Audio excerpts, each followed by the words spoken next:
E aí, pessoal, sejam bem-vindos a mais um episódio do Sopra em Cena, que agora conta com o apoio do Soberano Jazz Club, a melhor casa de música do Brasil na atualidade. Um espaço super aconchegante, músicos de todo o Brasil estão elogiando muito a casa, que recebe os músicos de uma forma especial. Então, vá no site soberanojazzclub.com.br, conheça a programação, veja quais são os próximos shows, se programe, vá até esse lugar porque vai ser uma experiência incrível. A entrevista de hoje é um oferecimento especial do Soberano. Então, com vocês, a entrevista com Andréa Ernest Dias. Com certeza, uma lenda da flauta brasileira. Espero que gostem. Um grande abraço. Seja bem-vindo ao Sopro em Cena.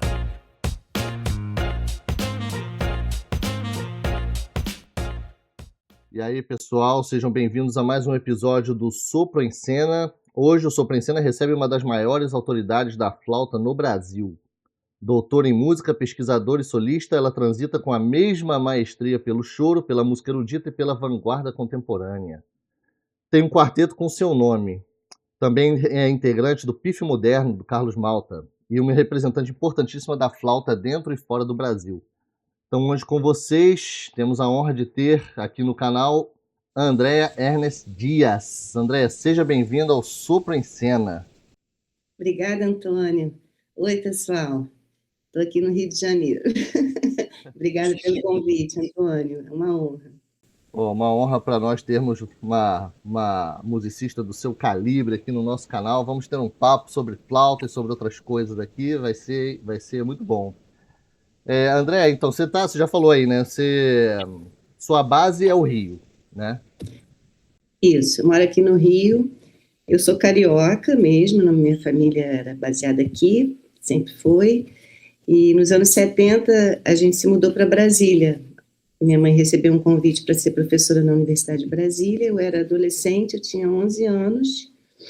E então eu fui para Brasília com a família. E lá eu fiz meus estudos de música, assim, nível de graduação, né? E depois de formada, rapidinho voltei para cá, em 83. E estou aqui desde então. Eu tenho umas saídas esporádicas, assim, para estudar ali, acolá, mas eu sempre volto para o Rio. Então a sua formação foi em Brasília, né? A minha formação começou na primeira infância aqui no Rio mesmo, nos seminários de música ProArte, né? Que era uma escola muito importante aqui, formou muita gente. É uma escola que durou 60 anos e, infelizmente, ela sucumbiu, né? Mas, enfim, a história da ProArte é uma história que representa muito para muita gente aqui, principalmente essa geração dos anos 70, 80, 90. Era um ponto de encontro realmente de pensadores de música, além de instrumentistas, professores, né? De compositores como Guerra Peixe, né? Como Kohlreuter, que eram seminários chamados Seminários Livres de Música. Então, cada professor trazia o seu assunto e agrupava os seus alunos ali em torno disso. Não tinha um currículo a ProArte, né? Então, cada professor trazia o seu conhecimento. Era uma coisa bem livre, né? Era bem livre, bem livre. Tinha o coral da ProArte, né?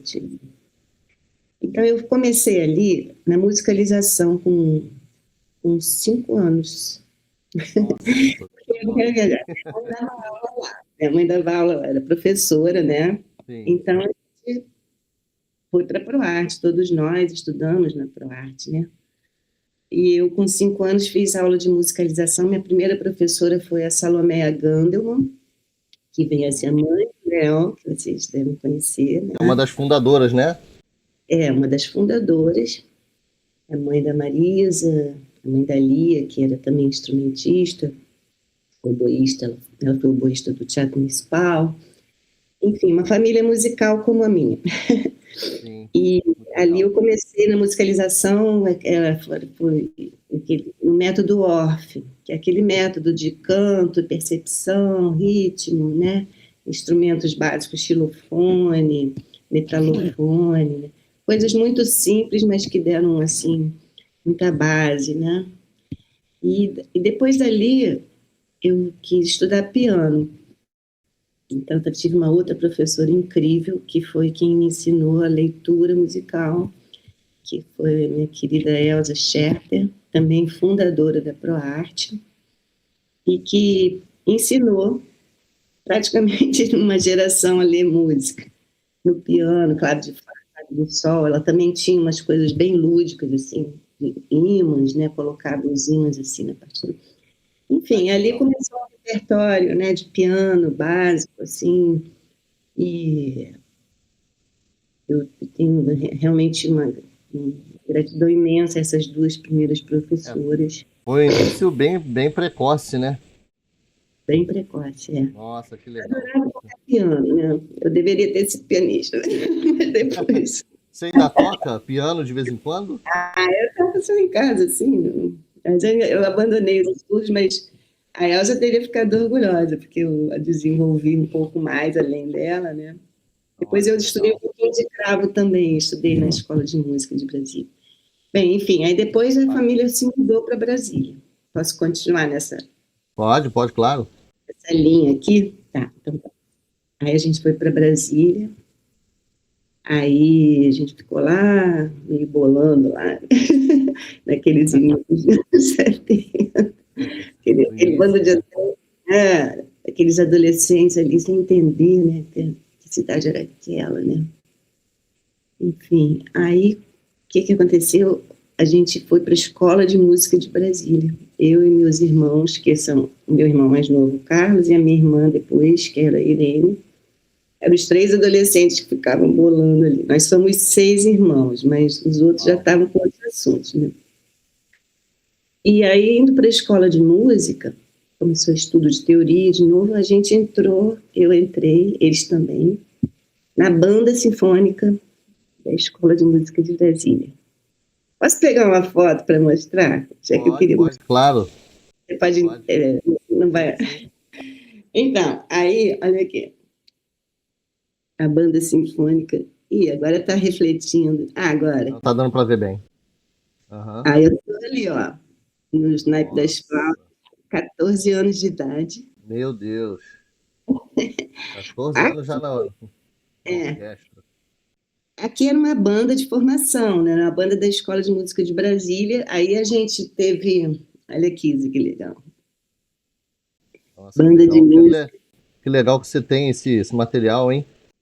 Isso foi uma amiga da banda que me deu quando eu fui tocar lá em Brasília, a Cristina. Aí a gente venceu um campeonato nacional e tô eu aqui, ó, toda feliz da vida. Toda feliz da vida, alegrinha. Eu usava óculos, né? Sempre usei. Que lembrança boa, hein? Nossa, que legal. Aí é na banda sinfônica. Foi onde aprendi a tocar em conjunto, né? E foi a minha base para a minha vida profissional a partir desses ensinamentos, dessa condução do maestro Reinaldo Coelho. Ter essa ideia de como funciona junto com outros, né? Justamente. Então, ali também tinham professores, né? A gente sentava ao lado dos professores, os professores vinham, davam as dicas e ele era muito assim, ele era rigoroso na medida, assim, né? Porque ele queria uma sonoridade, ele queria um som bom, ele queria uma afinação.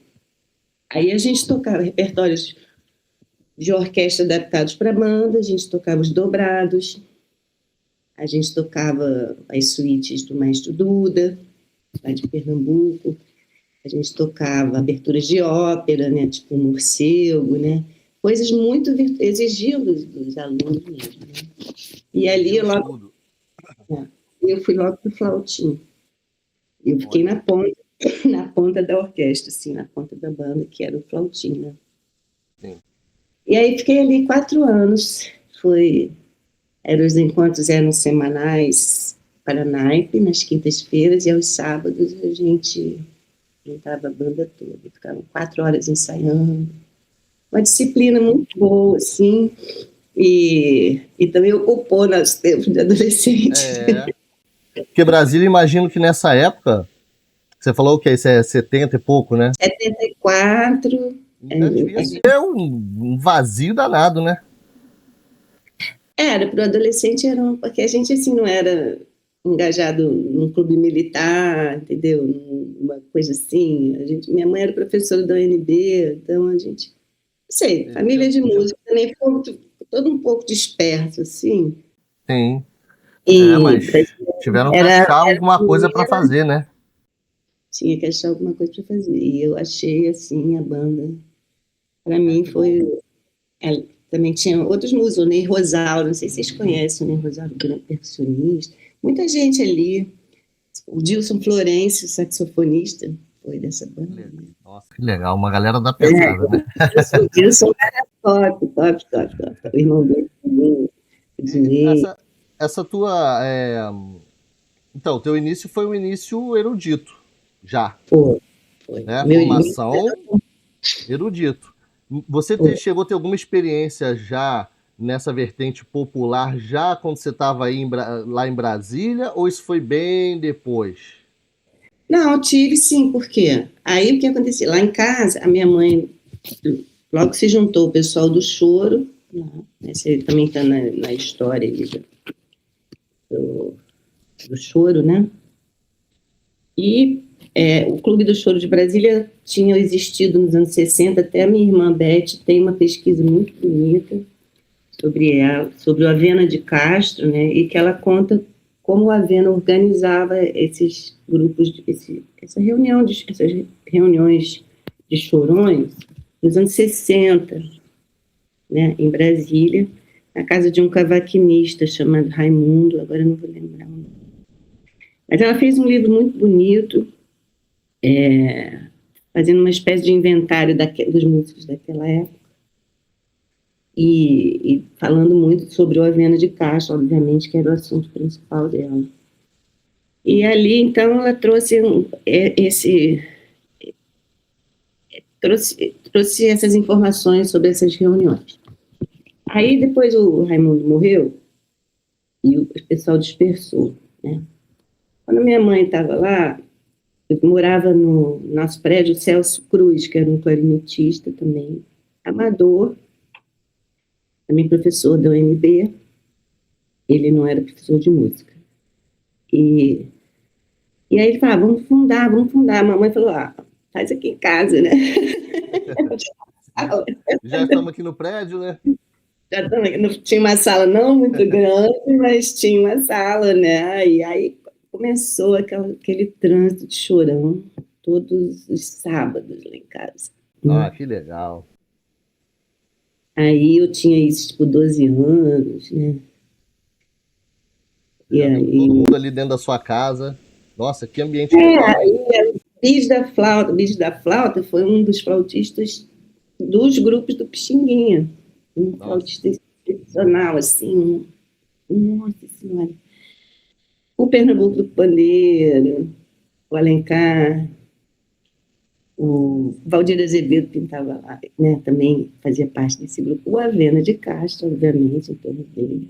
Sim. E a minha mãe lá também, naquela ocasião, hoje eu vejo que ela era jovem flautista também, né? É verdade.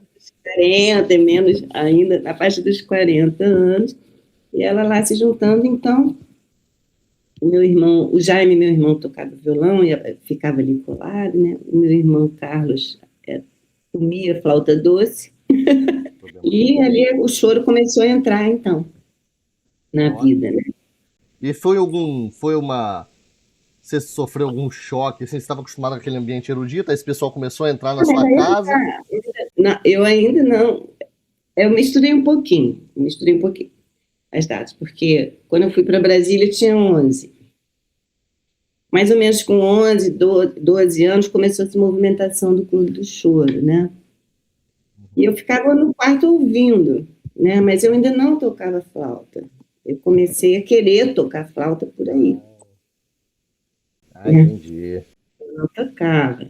Eu até tentei um pouquinho de saxofone com o seu Nilo, um saxofonista, mas eu ficava só observando. Mas aí nessa situação aí, a minha irmã Beth, que é a minha irmã mais velha, ela não tinha se mudado para Brasília, porque ela já trabalhava no Rio com flauta e com flauta popular também. ela integrava um conjunto chamado A Fina Flor do Samba, e acompanhava a Beth Carvalho. A Beth Carvalho quis um grupo que fizesse choro e samba, e então o Rui Quaresma, maestro, falecido já também, organizou um grupo de choro com batucada de samba, né, com o Rio, Juca, o pessoal das escolas de samba mesmo. E era um grupo contrabaixo, violão, tinha bateria, né, e tinha flauta, Beth, e eu ficava olhando, ai, a Beth está aí ganhando, aparecendo no Fantástico. Ela começou a fazer a vida dela, né, profissional, girava pelo mundo, né, fazia turnês pelo Brasil, fazia o projeto Pixinguinha, né, aí eu falei, nossa, isso aí deve ser bom, né, ficar viajando, tocando. Aí eu estava na escola de música, estudava um pouquinho de teoria, estudava um pouco de cravo, que eu também adorava, música antiga ainda, sempre fiquei, né. E aí, de repente, quando eu tinha 12 anos, eu falei, quero tocar flauta. Eu peguei uma flauta lá em casa, igual você contou. Peguei o tafarel e comecei. Você já lia, né?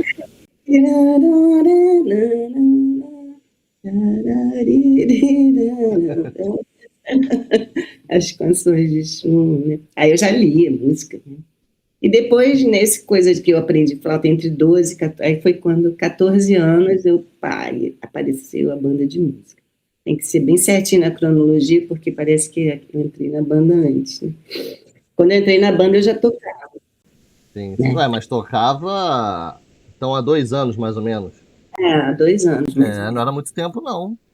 Não é. Mas aí eu descobri que eu tinha facilidade, né, para flauta. Poxa, que legal, hein? A minha mãe, nessa época, ela não me dava muita aula, ela dava umas dicas, né, porque ela estava ocupada lá com seus alunos oficiais. Ela era professora da universidade, e eu ficava em casa, né, e eu então fui aprendendo muito ouvindo ela dando aula. Olha. E às vezes também os alunos iam em casa e não sei o quê, e eu ficava reproduzindo o que ela fazia, né, pegava o repertório que ela tocava, claro que ela estava outro patamar, né, mas... Mas aí depois, então, teu primeiro professor de flauta mesmo, quem foi? Odete Ernesto Dias. Então já foi com a mestra. Mamãe. Ter a Odete, né, como mãe e como professora já foi um privilégio, né? Foi sim. E aí ela pegava muito no teu pé? Pegava nada, me deixava ver na às vezes mãe, quando vai ensinar alguma coisa, ou pai vai ensinar alguma coisa para um filho, é 3 vezes pior que um professor de fora, né? Não, aí eu só fui ter aula regular com ela, mesmo quando eu entrei na faculdade, que era na UNB, no Departamento de Música. Aí eu fui fazer vestibular, aí tinha lá as opções, música, cravei assim. Claro. Não botei nenhuma outra, botei música, né? E aí, aí ela teve que me dar aula. Nossa, ela olhou a lista dos aprovados assim e falou, ué... E ali eu comecei a ver mais repertório, né, e tudo. Sim. Mas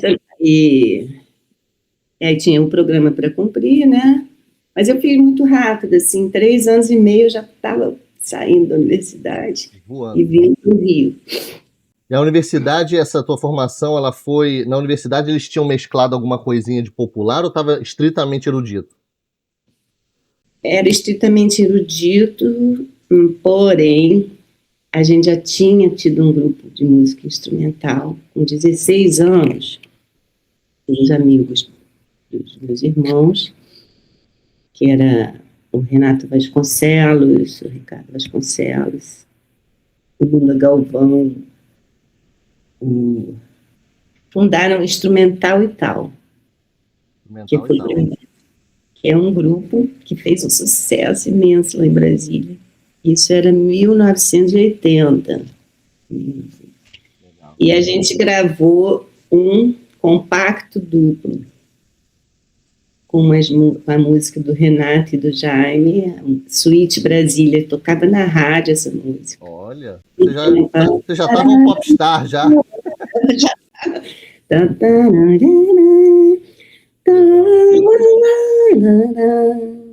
Foi esse compacto duplo que acho que foi até o Nelson Faria te mostrou lá numa entrevista? Foi, esse mesmo. A raridade, né? Hein, que ele tem, né? É raridade, Aí a gente foi a Belo Horizonte gravar, então aí a gente fez, então era, nas flautas era a Beth e eu, no violão era o Jaime, meu irmão, no baixo era o Ricardo Vasconcelos, o piano era o Renato, que era o diretor, basicamente, musical, a bateria era o Roberto Magalhães, o João Bani, percussão, também fez parte.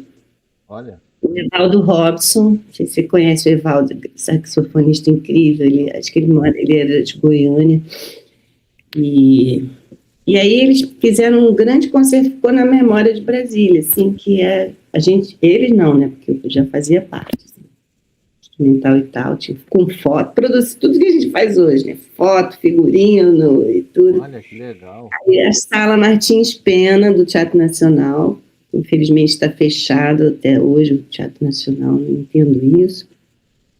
Estava lotada e com iluminação, cenário, sabe? E produção. A gente pôs uma produção, assim, tudo isso que a gente continua fazendo. Lotado o teatro. E aí lançamos o disco lá. E aí fez uma pequena carreira instrumental e tal, né? Aí depois eu vim para o Rio, em 83, e aí eu deixei o instrumental e tal, e acho que acabou também, porque cada um foi. Então, o instrumental e tal, esse foi tua primeira experiência em estúdio? Primeira gravação? Foi. A primeira gravação. Aí, deu um gelo na hora de gravar, não? Não. Eu tinha 16 anos. Pois é. Entrar no Gente, estúdio, né? Com o rolo rodando assim, ó. Agora eu só falo de 40 anos para trás, 50. É história, ué. É história, tá bom, vamos em frente. Mas aí nisso eu também tocava, já fazia uns duetos com o Renato, em piano, fazia um pouco de piano de bar, né, bossa nova, assim, mas era sem tema, eu também não arriscava muito na improvisação, né, sempre fui mais de naipe, assim, fiquei nessa durante muito tempo, né. Mas sempre de olho, assim, no instrumental, porque também quando eu estava na universidade na época, a minha mãe, que era uma pessoa muito bem relacionada, assim, no meio, né, e também muito curiosa, assim, com essa expansão de fronteiras, assim, musicais, né. Então, sempre que passava um músico popular, ou no Projeto Pixinguinha, ou passava em turnê lá, ela ligava, quer fazer um workshop aqui no UNB? Aí eles iam. Então, isso foi Neto, isso foi Egberto, Antônio Adolfo, na época do Feito em Casa, né, primeiro disco dele independente. Ela estava sempre antenada, né? Ela estava antenadíssima, né, com aquela coisa da cultura popular também, né, do Boi, do Maranhão, lá ela se juntou o pessoal aos mestres do Boi, né, que cultivavam essa cultura, né, essa tradição lá em Brasília, porque Brasília é aquele polo, né, o Brasil inteiro vai para Brasília, né, então todas as culturas se encontram lá. E acho que essa curiosidade, Andréia, é engraçado, né? Parece que é uma coisa assim de quem vem de fora, né? Porque para quem está assistindo aí não sabe, a Odete Ernest Dias, mãe da Andréia, ela era francesa. Então parece que isso é uma coisa que encanta quando a pessoa chega no Brasil, porque às vezes nem o próprio brasileiro, instrumentista, sei lá, tem tanta curiosidade quanto alguém que vem de fora, que fica encantado, né? Acho que é um pouco isso também, né? Mas ela poderia ser, ela vinha com seu primeiro prêmio do Conservatório de Paris, né, ela era super concertista, né, tocou na orquestra sinfônica e tudo, mas chegou aqui no Brasil também muito jovem, assim, num pós-guerra, né, saído daquela situação da Europa, assim, E ela veio por um impulso mesmo, uma curiosidade. Ela falou: não vou ficar aqui nessa Europa fria, gelada. Conversou com o maestro Eleazar, estava passando pela Europa contratando músicos. Ela estava com seu diploma do conservatório. Ela e o Noel Devô, ele foi saxofonista também, mas ele era um grande professor de fagote, né? E aí ele falou assim: Odete, você vai? Ela falou: eu vou ficar aqui nessa chuva, olha isso aqui, essa neve derretendo, esse frio. Aí no mundo se abriu. Aí ele falou: se você vai, eu vou também. Que legal. Aí os dois pegaram o avião, assinaram o contrato lá na Embaixada do Brasil. Pegaram o avião, levaram 30 horas para chegar, fizeram. Meu Deus. Ela no Marrocos. Aí o Noel Devô trouxe lanchinho, não sei o que, bem, ele era do interior, né? Sim. Que legal. Chegaram em Copacabana, filha. Acordaram em frente à praia de Copacabana, hospedados, aquele marzão. Aí eles, ambos ficaram aqui, ambos nunca voltaram, né? Mas o Noel ficou no erudito, música de câmara, professor incrível, fagotista, sensacional. Toquei com ele também depois, me ensinou pra caramba. Que legal. E aí então ela ficou, e nisso, quando ela chegou aqui, ela também começou a trabalhar na Sinfônica, e na Rádio Nacional, e nas rádios, né, em que veio e tudo, que era o ponto de encontro dos músicos populares, né? Aí ela, anteninha, ela começou, nossa, que coisa bonita, não sei o que, aí ela foi absorvendo aquilo. Esse som é diferente do jeito que eles tocam aqui, que incrível. Era orquestra, mas era orquestra popular, era orquestra de arranjadores, né? Então, aí depois, quando foi para Brasília, ela continuou com isso, e aí começou esse trânsito, então, dos grandes músicos instrumentais, né? Pra você ter ideia, no meu recital de formatura, o Hermeto estava fazendo, foi 1981, 1983, o Hermeto estava em turnê por Brasília, e foi lá, o grupão todo lá me assistindo, né? Prokófiev, sem pressão. Sem pressão, né? Mas eles também eram jovens. Você pensa, o Hermeto morreu com 89, né? Eu estou falando de 1983, ele também era um cara jovem, né? Hoje em dia tem que ser. Sim. O Malta tinha 20 e poucos anos, né? Nossa, todo mundo novinho. Estava lá, Tiberê, um pouco mais velho, mas Jovim, todos aqueles garotos, assim, garotos também, né? Tipo eu, né? E aí eles ouviram meu concerto, ouviram todinho. Nossa, cara. Que honra. Depois ele conheceu o paraninfo da nossa turma de formatura, né? Da nossa formatura, o Hermeto. Aí ele voltou a Brasília de ônibus, ele e o Fábio, que ele não gostava muito de andar de avião, não sei o quê. Aí a gente esperou ele na rodoviária, tocando a bandinha. Aí ele veio, foi muito legal, ele participou da cerimônia e tocou com a gente a noite toda depois na festa. No dia seguinte foi embora feliz, isso era 83. Que privilégio, hein, Andréia? Nossa. Isso aí foi... Privilégio, hein? Agora deixa eu te perguntar, o que você achou, assim, quando você começou a ir mais para a pegada popular? Tem algumas coisas, assim. Primeiro, você estava acostumada sempre uma questão de leitura. Tudo que você tocava, você estava lendo. Quando foi que você rompeu? E como é que foi esse pulo, assim, agora estou improvisando, sem pauta, sem leitura. Como é que foi para você isso? Cara, isso levou minha vida inteira. A minha vida inteira. Porque eu sempre fui música de partitura. Sempre fui... Eu tocava... Aí eu cheguei aqui no Rio, eu virei música de estúdio, né? E depois da Orquestra de Música Brasileira. Eu não entrava nas sinfônicas, eu tinha... Acho que era a minha cabeça, eu não tinha realmente um som preparadaço para a orquestra sinfônica naquela época. Mas eu tinha uma leitura excelente, e como eu tinha vindo da banda sinfônica, eu sabia me integrar aos naipes e tudo. Então, quando eu cheguei aqui, O Rui Quaresma, que é esse músico do que eu te falei, também era amigo da gente, assim, ele falou, olha, tá aqui agora, vou começar a achar umas gravações para você. E achou.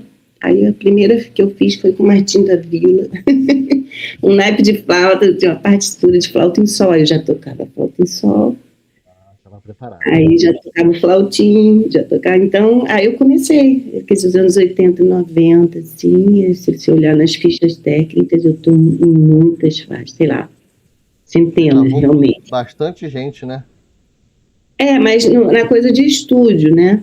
Sim, E lendo, mas sempre ouvindo, né, a coisa da improvisação. A improvisação, eu vou falar para vocês, sempre foi a minha perseguição. É uma coisa que tive que trabalhar muito, assim, e ainda trabalho a ponto de poder me libertar da partitura, né? E é um aprendizado da vida toda e eu não aprendi ainda, tá? a gente está sempre aprendendo, né? Eu sempre admirei, sempre ouvi muito, né? E também sempre teve um pouco essa mística, tem que fazer, faz. E aí você, um músico que está acostumado ali com a pauta, como é isso? Faz. Como é assim se joga, né? Se joga. Aí você tem que lidar com a sua própria personalidade, a sua própria timidez, né? A sua própria não sei o quê. Avança um pouquinho, recua outro tanto. Avança, dá um passinho para frente, dá 5 para trás. Né? Depois você dá mais. Eu até entrevistei uma flautista de smooth jazz, a Reagan Whiteside, até tem no canal aí, pessoal, entrevista. É a mesma coisa, formação erudita e tudo, e ela falou que no início era fácil para ela, porque ela se escondia atrás da pauta, né? Se libertar disso para ela também foi um processo, né? Que aí ela tá na frente do palco agora, nada entre ela e o público mais. É só ela ali, na ponta do palco, né? Então é um pouco disso também, né? Você não assume só o risco de reinterpretar a obra improvisando, você assume uma outra posição, né? Você está ali de frente, né? Exatamente. Mas agora que eu estou fazendo isso, porque eu sempre trabalhei ininterruptamente, desde que eu sou. Minha carteira da ordem é de 81, eu tinha 18, né? De lá para cá, eu nunca parei de trabalhar. E eu trabalhei em todo tipo de som, assim, né, da música contemporânea, sempre muita coisa nas bienais de música contemporânea, que é uma linguagem que eu gosto e que eu também fui preparada para isso, porque nos anos 70 a minha mãe dava aula nos festivais de inverno da UFMG, que era um mês de música de vanguarda, não entrava música do século XVIII, XIX, assim, como se fosse as oficinas de Curitiba, hoje em dia, o Festival de Londrina, onde você vai encontrar professores e compositores, artistas, né? Só que era um festival muito aberto, né, para arte, né, dança, pintura, gravura, teatro, enfim, várias linguagens, né, mas voltadas para a criação contemporânea, né? E aquela música contemporânea, então, foi entrando, a gente fazia oficinas, adolescentes, 12, 13 anos, fazia oficina de experimentação, né? Então, essa linguagem da música contemporânea foi uma que eu adotei também profissionalmente. E eu trabalhei muito nas bienais e estreiei bastante rock, muita coisa de câmara, coisa solo também, mas essa música aí exige horas, né, em cima dela.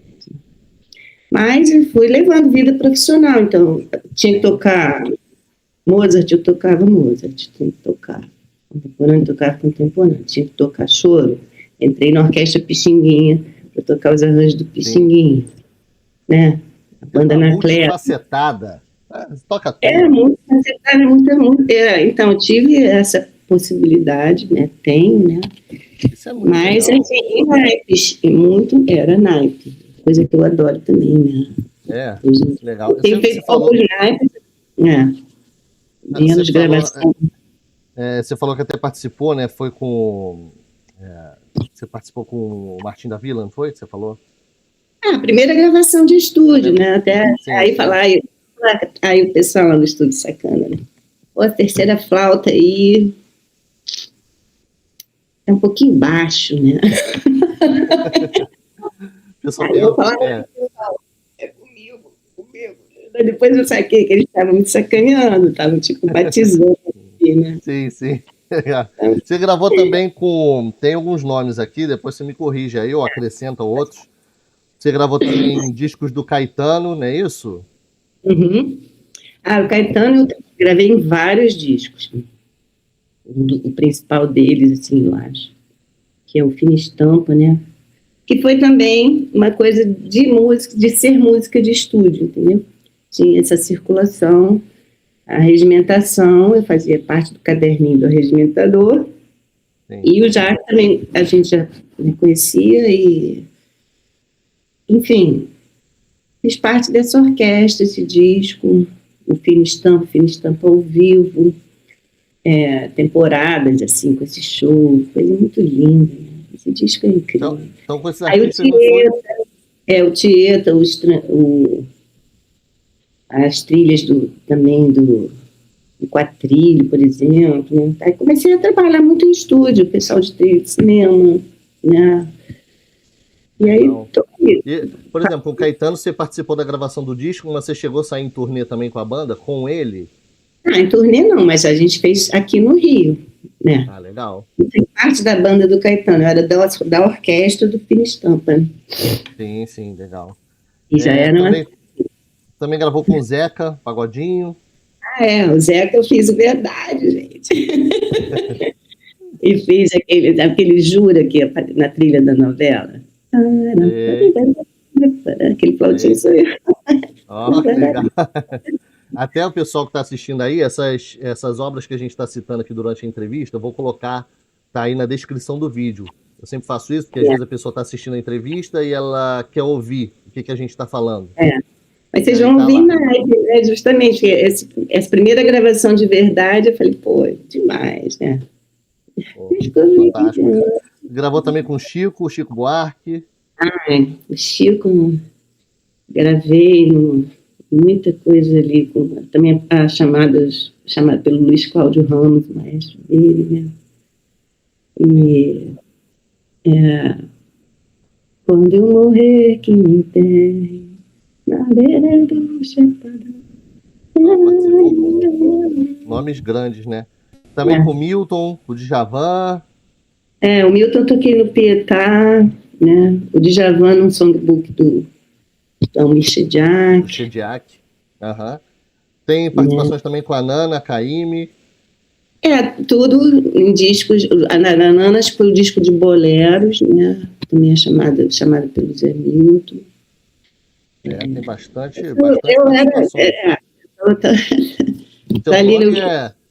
Tá muito em muitos créditos. Justo, mas assim, como naipe, assim, então eu valorizo muito isso, porque foi onde, né, onde eu trabalho, é o meu campo de trabalho também. Então, recentemente eu gravei com o João Bosco, né? O último disco, aquele que ele fez na pandemia também, a gente fez. Mas as gravações foram rareando, isso é verdade, assim, né? Era muito diferente nos anos 80 e 90 para cá, assim, né? Que era um outro tipo de produção. Os produtores tinham uma verba, contratavam os arranjadores, indicavam de músicos, a gente recebia ali na hora, assinava ali na hora, não tinha nota fiscal, não tinha RPA. Você acha que mudou essa dinâmica? Você acha que agora tem menos instrumentos de sopro em geral nas gravações? Eu acho que agora meio cada um está produzindo as suas próprias, né, gravações, né? No meio da MPB, eu percebo menos, ou talvez também tenha mudado de geração, porque isso também acontece, agora estão indo outras pessoas, né? Vou ficar a vida inteira também, né, segurando o lugar, assim, mas pelo que eu converso com todos os meus colegas, assim, também isso variou bastante, né? Diminuiu um pouco, né? O artista tem que achar um outro caminho, né? Discos próprios, performance ao vivo, né? E aí isso aí, outro tipo de investimento, muito investimento, né? Então, para você estabelecer carreira, ou enfim, né, você tem que vir com uma pegada agora de rede social, entendeu? Então, Total. mais ou menos, assim.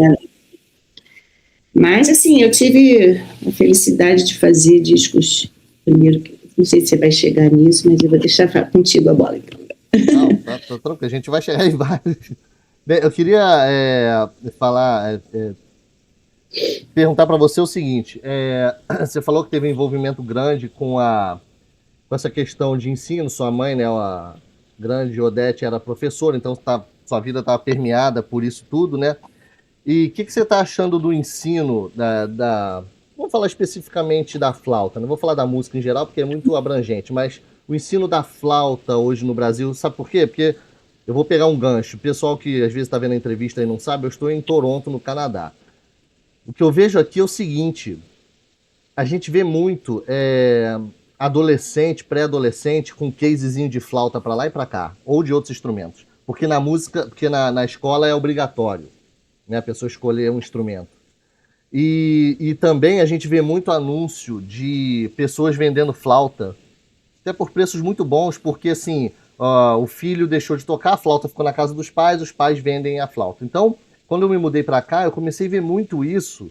Eu falei, nossa, todo mundo então aprende um instrumento, e todo mundo que eu converso, pessoas de ambiente de trabalho, no ensino médio eu tocava flauta, que eu falo às vezes, né, eu toco flauta, o pessoal, eu tocava flauta, eu tocava flautinha. Eu falei, eu não via isso no Brasil, sabe?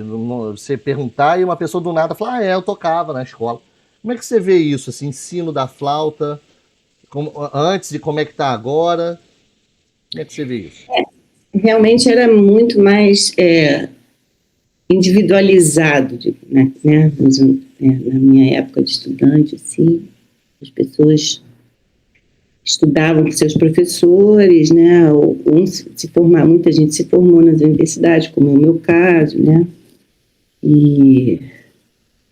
Mas a partir de um determinado momento, o ensino passou a ser mais coletivo. Começaram a surgir agrupamentos, né, para a educação musical em grupo, né? Como foi o caso da Orquestra da ProArte, que foi dirigida pela minha irmã, pela Tina Pereira, uma flautista incrível também, que infelizmente faleceu muito cedo. Minha irmã era parceira dela nesse projeto, continua com o projeto.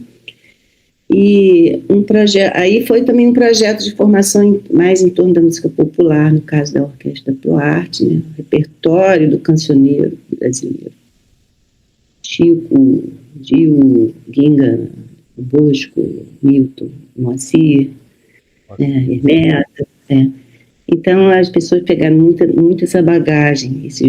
A nova geração de instrumentistas tem já uma outra literatura assim, dentro, né, absorvida.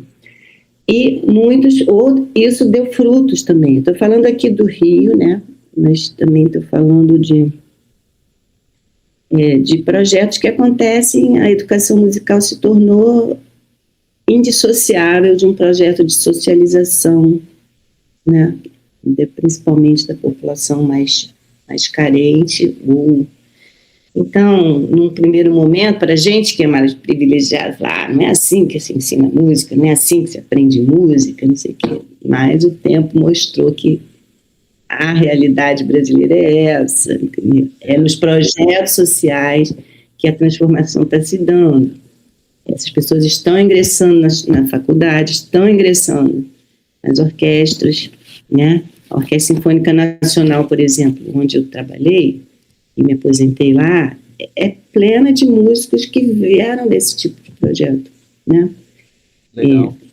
Pelas cidades, pelo interior, né? Mesmo aqui no Rio. As escolas públicas aqui no Rio agora, por exemplo, a professora Ana Paula Cruz, que fez parte da Orquestra da ProArte, também se formou na Unirio, doutorado, fez mestrado, e tudo. Ela é uma grandíssima professora e atua no âmbito da Colégio Pedro II, né? E forma gente que entra, os alunos dela entram na faculdade, sabe? Então, e vão ali com a música brasileira, o arranjo, ela estimula muito os alunos. Então, eu acho que é isso. Os grandes coletivos é que estão dando o tom hoje em dia. Projetos, né? É, Que são legal. inúmeras. Em São Paulo também, o Projeto Guri, né, o Bacarelli, por aí vai, né? Assim, eu acho que a individualização é um luxo. Assim, Porque a pessoa tem que ter a condição de comprar o instrumento, de encontrar um professor, a aula particular não é barato, então esses conjuntos, esses projetos é a solução, né? Justamente, e aqui no Brasil, diferentemente do Canadá, né, os instrumentos são caríssimos, as pessoas não têm condição. Não tem condição, às vezes, para pegar a passagem de ônibus para ir para o ensaio, né? Então, e fica Como é que vai difícil. pagar, sei lá, não sei nem qual a flauta mais basiquinha no Brasil, sei lá, R$ 600, não sei. Faz muito. Aqui o Brasil é um país difícil, carente, né? Carente de Mas que tudo. bom que esses projetos estão indo, né? Eu lembro, ó, eu cheguei a dar aula no Rio também, né? Uhum. Como professor concursado de arte no município. E tinha um aluno lá que o professor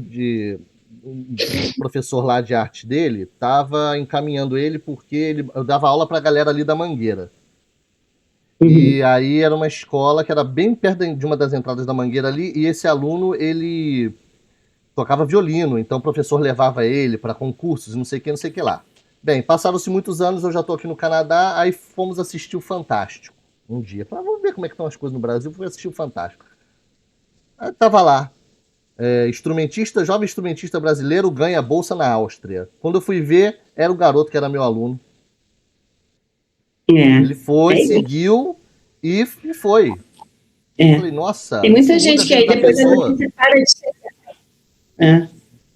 Desculpa, te interrompi. Mas para de chegar a notícia aqui, mas o negócio está avançando, né? Mas dentro das condições aqui brasileiras é mais difícil. É mais difícil, porque a gente, por exemplo, na Europa, você tem toda uma estrutura de conservatórios, né, onde você pode ter a sua aula de flauta, né, você tem um programa para cumprir. Aí as pessoas saem, se formam, e vão ser músicos ou não, vão ser músicos, mas estão com aquela formação, né? E aqui no Brasil, ser músico ainda abre uma possibilidade de inserção social, né? Um outro aspecto, assim, né? É realmente uma possibilidade, né? de viver um pouco melhor, porque a profissão de músico, ninguém vive assim, né? Nadando em grana. É verdade. Agora, vamos para umas partes mais técnicas assim, sobre a flauta, que são curiosidades que eu também tenho, e eu não vou perder essa oportunidade de estar aqui com a mestra. Né, eu toco flauta, mas, pelo amor de Deus, né, não chega nem aos pés. Eu sou amador. Né? A gente até já conversou em uma outra oportunidade, né, André? Eu peguei uma outra flauta aqui agora para ver se, né? Eu tava anos com a Yamaha, falei, não, agora eu vou pegar uma flauta melhorzinha, peguei uma Powell e tô tentando, quando o tempo deixa, né? Mas uma questão mais técnica que eu queria te perguntar. Você veio todo de uma formação erudita, quer dizer, que tem finesse de ajuste técnico, ajuste de sonoridade, velocidade, articulação, um monte de coisa. E aí você foi depois para uma parte popular. Na flauta popular, teve alguma coisa que você esbarrou e falou assim, eu não estava preparada para isso com a minha formação erudita? Sim, com certeza, porque assim, eu entrei na Sinfônica Nacional, que foi um emprego que me sustentou, e agora que é a Orquestra Sinfônica Nacional da UF, Universidade Federal Fluminense, eu entrei no primeiro concurso público, que foi em 89, e eu fiquei em terceiro lugar. Gostei, ó. Aí, mas nesse ínter, eu fui para Recife, porque eu tinha feito concurso lá também, na Orquestra de Recife, e eu já tinha conseguido a vaga lá. Aí eu falei para o meu pai, não vou para Recife, as coisas acontecem aqui, o que eu vou fazer em Recife? Ele falou, você vai para Recife, sim. Vai lá. Vai lá, você tem que ter esse emprego, como é que vai ser, né? Aí eu fui para Recife. Olha. E aí Recife eu fui direto no Zé da Flauta, né, o flautista do Alceu, né? Aí eu fui lá no estúdio dele, aí ele começou a me mostrar o pessoal dos pífanos, né? Nossa, verdade. Pífano, João do Pífano, de Caruaru. Eu falei, caramba, que coisa linda, né?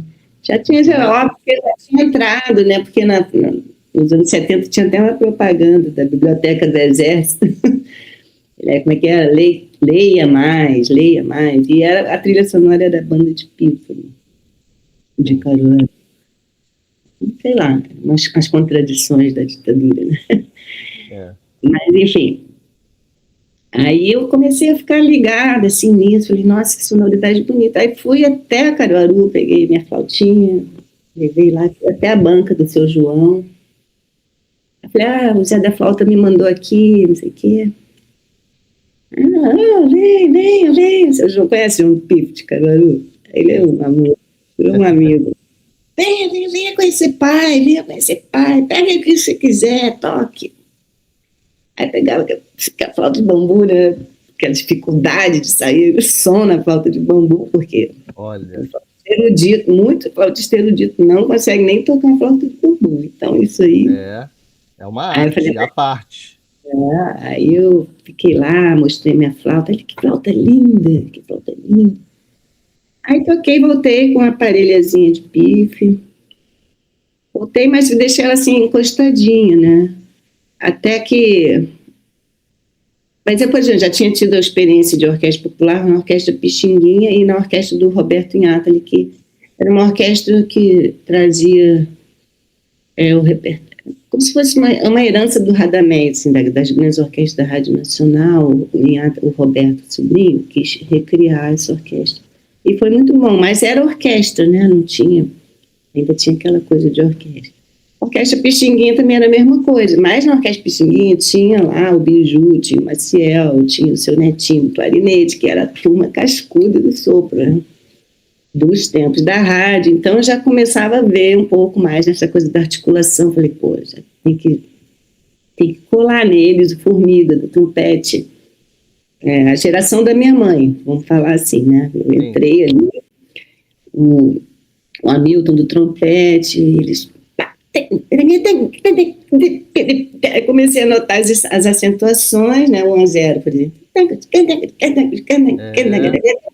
Aí eu via que eles dividiam. Ele ficava aquela maquininha ali, né? Falei, caraca, aí tinha que ver a articulação como era, não sei o quê. Outra escola. Eu falei, e aí eu comecei a tocar, né? Eu já tinha um pouco de repertório de choro, mas entrava nas rodas de choro ainda com um som, assim, né? Até que o Maurício falou assim, Deda, tá legal, mas o Maurício Carrilho, né? Ainda falta, né? Já te deu uma enquadrada, já. Uma enquadradinha, ainda falta, não sei o quê, né? Mas quando ele falou falta, ele quis dizer o quê? Interpretação? Dizia que ainda estava um pouco nos moldes do flautista erudito, assim, que ainda faltava uma certa malandragem, ainda faltava esse acerto de articulação, ainda faltava uma despreocupação também, né, que para você poder entrar, para poder se divertir e tudo, né. Você estava muito formal ainda. Era assim, né, depois já era eu, né? Já trabalhava. A formação toda, claro. Mas aí eu sempre atenta a isso, né? E aí quando eu entrei na banda de Upi, o Malta me chamou, mas nisso eu já fazia também experimentação de improvisação, juntava com uns amigos aqui do Rio, que era o Paulo Martins, que ele tinha um grupo chamado Teatro do Som, que aí o Teatro do Som, ele criava umas bases de sintetizadores, não sei o quê, aí a gente ia lá para a casa dele e ficava tocando e viajando. O Paulo Moura ia muito lá, fez parte do Teatro do Som, né? Eles eram muito amigos. O Paulo ia lá para também ficar curtindo. Galera aqui do Rio, né? Legal. Aí a gente ficava, aí eu tive essa primeira experimentação, assim. Já tinha tido uma num festival de inverno, que já tinham me apresentado uma partitura, né? Aqui você fica solta, e ficava solta na flauta em sol. Aí, no Teatro do Som, também a gente já tinha uma coisa mais de improvisação sobre as bases, né? Era muito sintetizador, enfim, era muito bonito o Teatro do Som. Adorava. Legal. Antes do meu filho nascer, isso em 92. Aí, depois, em 94, Malta, voltei de Recife, que aí a Orquestra Nacional me chamou para assumir a minha terceira vaga. Eu falei, opa, vou voltar Nossa, para o Rio, né? foi tudo junto? Foi meio tudo junto, assim, Olha né? que legal. Lindo. Voltei para o Rio, e quando eu voltei para o Rio, aí em 94, o Malta foi assistir o Teatro do Som, ele falou, vou chamar essa aí para fazer o Pife Moderno. Então, foi bom até você tocar no assunto, que a gente vai até falar sobre isso também, porque você voltou de Recife embebida desse ambiente, dessa questão da flauta popular, né? E aí vem o convite para o Pife Moderno. Isso. Aí veio o convite para o Pife Moderno, que o Malta tinha recém saído do grupo do Hermeto, estava querendo montar um trabalho novo, e ele tinha tido a história dos instrumentos dele que tinham sido roubados na casa, e invadiram a casa dele e tinha ficado um pífano, né? Aí, a partir desse pífano, ele falou, agora eu vou criar uma banda de pífano. Aí chamou a gente, chamou o Bolão, que o Bolão que já era meu camarada das orquestras de choro e orquestra Pixinguinha, já era o swingueiro que ele era, o grande baterista, herdeiro do Luciano Perrone, que fez parte do sexteto do Radamés em Atali. Ele levou, até conheci o Luciano Perrone. Assim. O meu filho que brinca, agora você está ficando igual a vovó. Conheci fulano, conheci fulano. Eu falei, para, Miguel, mas é história. Enfim, aí começamos o Pife Moderno, fizemos 3 ensaios com partitura. Ainda estava na partitura. Com partitura, porque eu tinha que aprender aqui, dedilhado, e aí começou a dar aquele nó, né? Porque aquela transposição, aquele instrumento de pífano, aquela outra afinação, outro tudo, não sei o quê. E a percussão. O pífano é um instrumento com muito menos recurso, né? Muito menos recurso, um instrumento transpositor, né? Então a partitura me ajudava o quê? A tocar em dó, né? Como se eu fosse tocar na flauta em dó. Aí dali, desde 94 a gente tem esse grupo, a gente agora já são 32, vai fazer 32 anos. Uma vida longuíssima, e era mesmo, né? Bolão, Marcos Suzano, Durval, Malta e eu. E depois o Suzano começou a viajar muito, não sei o quê, né? Ser muito solicitado, aí ele botou o Bernardo para substituí-lo, e depois entramos, e aí o Bernardo nunca mais saiu, viramos um sexteto em vez de um quinteto. Nossa, e assim, o moderno é incrível.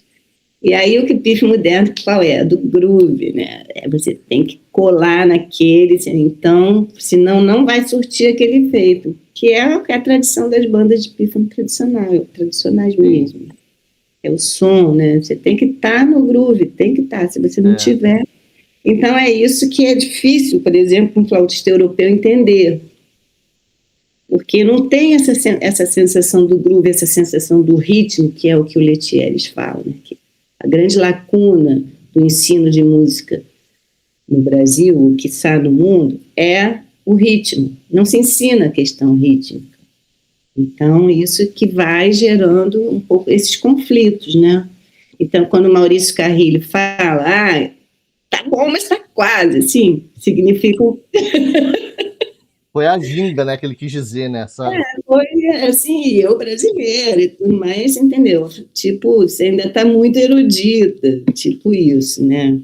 Foi o que eu entendi. Mas ele não falou por mal, não, assim, ele... claro. Maurício é um parceirão, assim, a gente já teve duo, a gente toca as músicas dele, assim. Mas, assim, são percepções, né? Percepções, e eu sempre fui atenta a esse tipo de comentário. Aí, tipo teve a mente aberta, né? Para poder...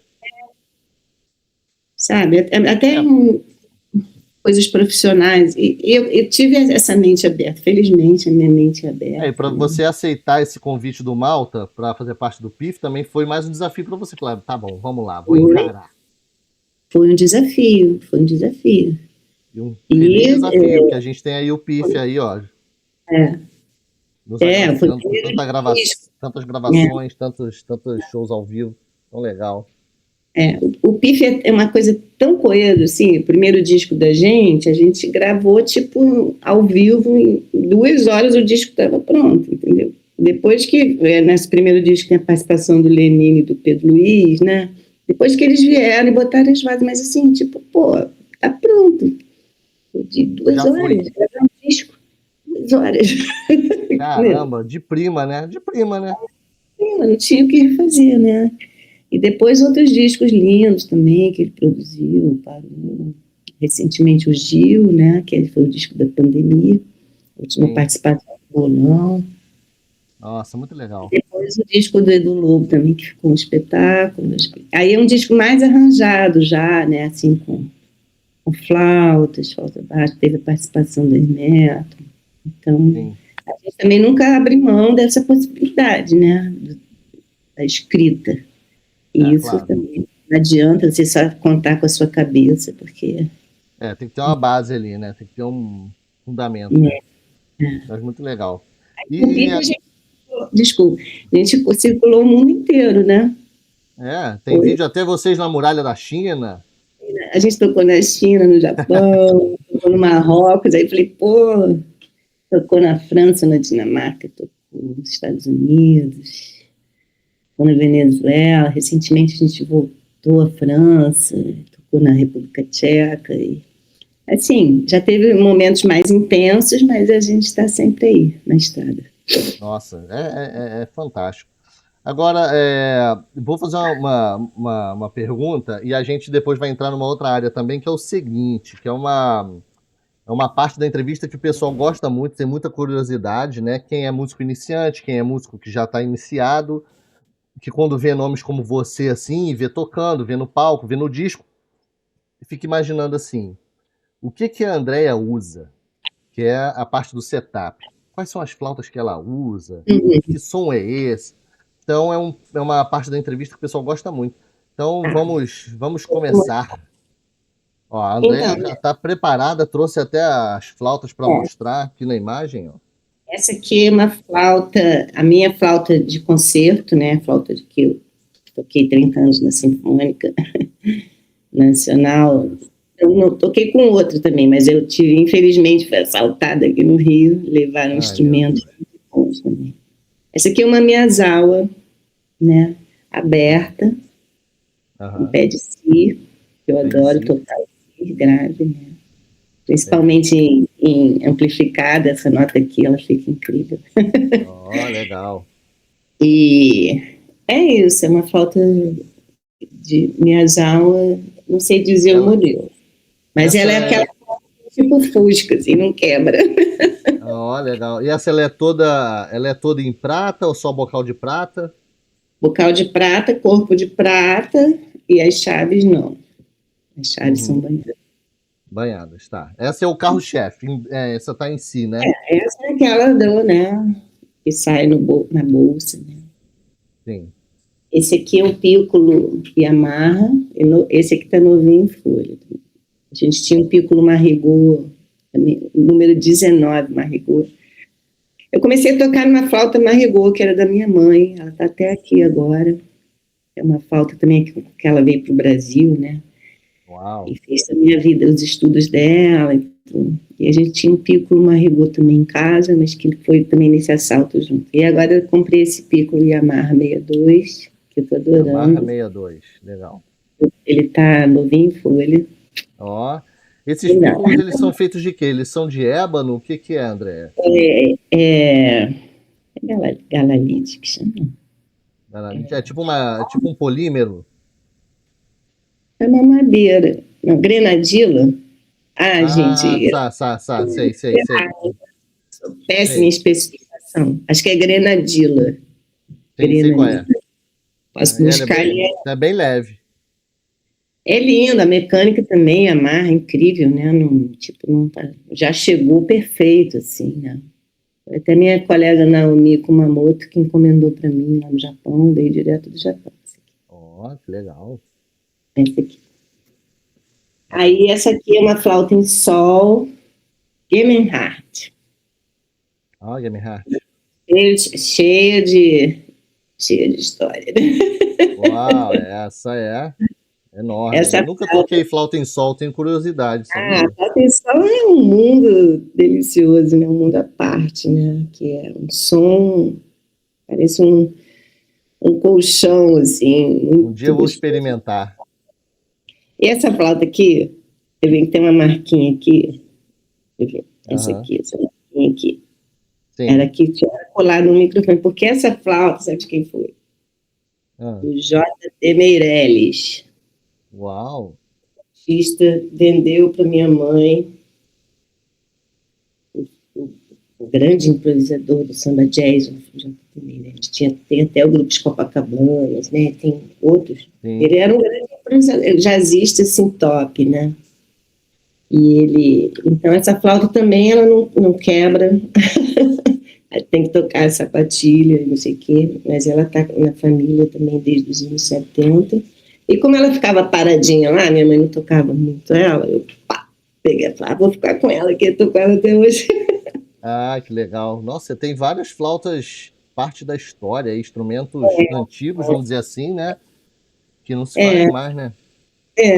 E aí essa aqui eu gosto muito dela. Tem outras flautas em sol por aí, né, com outras marcas, mas essa aqui a que eu tenho, eu gosto bastante. Legal. E a minha flauta baixo, tem minha flauta baixo, que é uma Armstrong, Armstrong. é igualzinha do Malta. Essa aqui, Sim. aqui, ó. Também tá vendo que ela é bem usadinha, né? Essa aqui não é de prata, né? Talvez aqui o bocal. E esse bocal, ele tem essa protuberânciazinha aqui, né? Malta mandou arrancar isso aqui, mas eu Pois prefiro. é. Mostra mais assim na câmera que estava mais baixo. Pra... Tá vendo que tem esse relevo aqui? Oi? Esse relevozinho. Sim. Tá? Isso aí é o quê? Para ele focar mais o ar? Para focar mais o ar, né?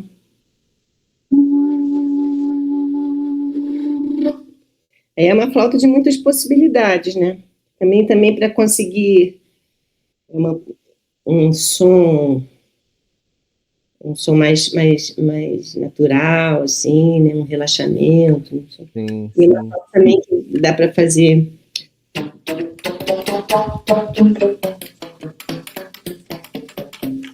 coisas percussivas, né? Ela soa bastante, né? Principalmente amplificada. E a gente usa muito ela no pife moderno, né? Faz aquele naipe de groove assim, com as flautas baixo, vai passando de mim para ele, dele para mim. A gente usa bastante. Aí ele tem essa flauta dele que ele comprou do Danilo Caymmi. Ele falou na entrevista. Eu tinha comprado essa flauta, que também tinha sido do Zé Nogueira. O Zé Nogueira trouxe essa flauta, depois passou para o Zé Bigorna. Uau. E o Zé, aí o Zé vendeu para mim. Aí eu estou lá com a flauta, e é pouco mal, até os instrumentos foram embora. A primeira vez que eu peguei numa flauta baixa foi eu era meio atrevida nessa época, lá nos anos 80. Depois da formatura, né, o Hermeto fazendo show no Circo Voador, essa coisa de vem pro palco, não sei o quê. Aí, o que você vai tocar? Eu falei, peguei logo a flauta abaixo do Hermeto, claro que não saiu nada. Uau! Aí eu jogou. Eu quero aquele instrumento ali que eu não conheço, né? E o Hermeto já... Você acha que tem muita diferença, por exemplo, da flauta normal, né, que está todo mundo acostumado por uma flauta dessa baixo, é o quê? Mais ar, menos ar? O que você acha? Tem diferença, sim. É mais ar que você precisa, porque o tubo é maior, você precisa, né, tocar com mais ar. Você precisa desenvolver um relaxamento para o grave, né, que também, mas é o mesmo relaxamento que precisa para o grave tanto do pícolo quanto da flauta em dó, quanto da flauta em sol. Você vai treinando essa abertura da laringe. E Eu sei então que a gente pegou essa flauta. Aí quando eu estava tocando nesse teatro do som, né, eu tocava a flauta baixa, aí o Malta estava assim, dela, me empresta a flauta. Depois não sei o quê. A gente já era meio colega, né, antes de ser parceiro. Prestei a flauta, aí ele ficou com a flauta não voltava, não voltava, não voltava. Pô, Malta, cadê minha flauta? Ah, é? Aí ele foi na televisão, aí eu, um pouco distraído, ele foi na televisão, essa flauta aqui, minha amiga André me emprestou, então estou com ela. Aí eu falei, pô, ele tá com a flauta. Tá com a flauta ainda? Aí eu falei, pô, manda a flauta aí. Tô Aí, precisando. aí o Danilo estava vendendo a dele, que era igualzinho a mesma marca. Ah, não, aí ele foi lá, Danilo, me vende a sua flauta. Eu vendo, não sei o que, vendeu a flauta. Aí pronto, a gente tem duas irmãzinhas aqui. Ai, que legal, que legal. Essa Essa história falou é é muito engraçada. Armstrong, né? É a Armstrong. É também bem antiga essa flauta, ela é tipo dos anos 80. Porque as flautas baixas atualmente, elas têm todos os recursos, tem as chaves de trilo, essa aqui não tem, né, por exemplo. A flauta do meu amigo, do Edu Neves, que ele comprou, uma Yamaha, é cheia de possibilidade de trilos, trilo de dó sustenido. Tá com uma mecânica mais moderna, né? É, exatamente, né? Super Ah, flauta. entendi. Ah, legal. E os pífanos, né? Que esse aqui é um do Alexandre Rodrigues, olha, ele até marcou meu nomezinho. Ih, legal. Alexandre Rodrigues é um luthier de pífano. Eu tocava muito nos pífanos do seu João, e depois eu troquei para esse do Alexandre, que é esse que eu uso no pífano moderno, um pífano em sol, uma taquara muito bem escolhida, né? Assim, ele é um cientista, um luthier cientista, além de ser um virtuoso, assim, um cara que está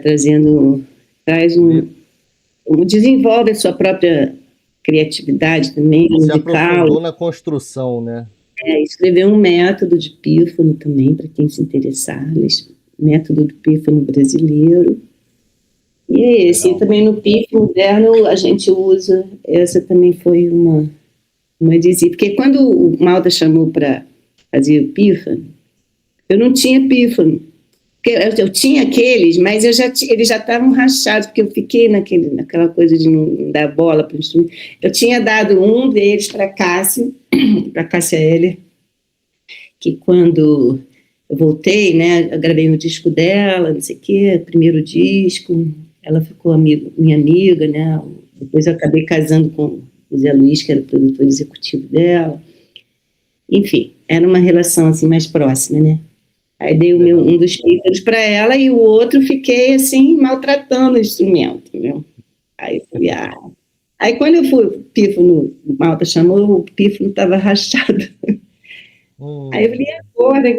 Aí eu falei com o Franklin da flauta. Ele falou, não, tem aqui, tem uma flautinha chinesa aqui. Sim. E aí eu vou te emprestar em dó. Aí ele me emprestou. E era essa chama chinesa não, indiana. Chinesa é a Dizzy que o Malta usa. Chinesa dizia. Ah, essa aí é indiana. Essa é indiana, é a Bansuri, né? Ah, você pode tocar pra gente ver, sentir o som? Vê se tá legal.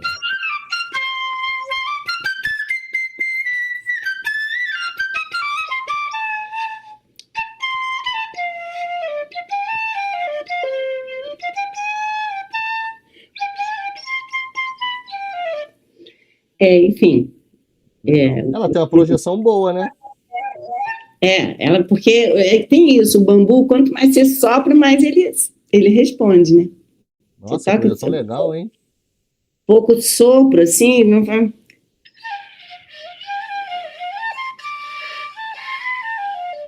vai soar, mas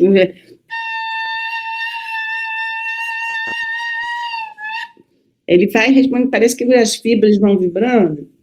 Nossa, E que aí a legal. coisa vai saindo. Então, é um instrumento também que me ajudou muito na questão da emissão da flauta de metal, né? Sim. Porque exigiu de mim uma outra consciência, né? O aprendizado desse tipo de pífano, então, reverteu numa mudança e uma conscientização da personalidade da outra flauta clássica, então. Totalmente. Olha que legal, sério?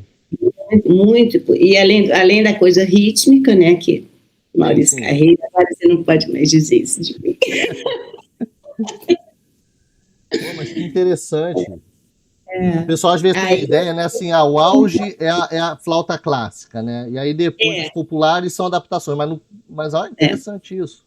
Não, o contrário. Para mim funcionou assim, né, eu com essa exigência que o pífano, né, traz, que é de soprar muito, porque se você não soprar muito, por isso que parece que é um instrumento pequenininho, assim, que se você não soprar, que vai sair assim o som, mas não, você tem que construir aquela coluna de ar sólida dentro, né, e tem que ter flexibilidade aqui também na embocadura para poder fazer, né, fazer bends, né, fazer outras...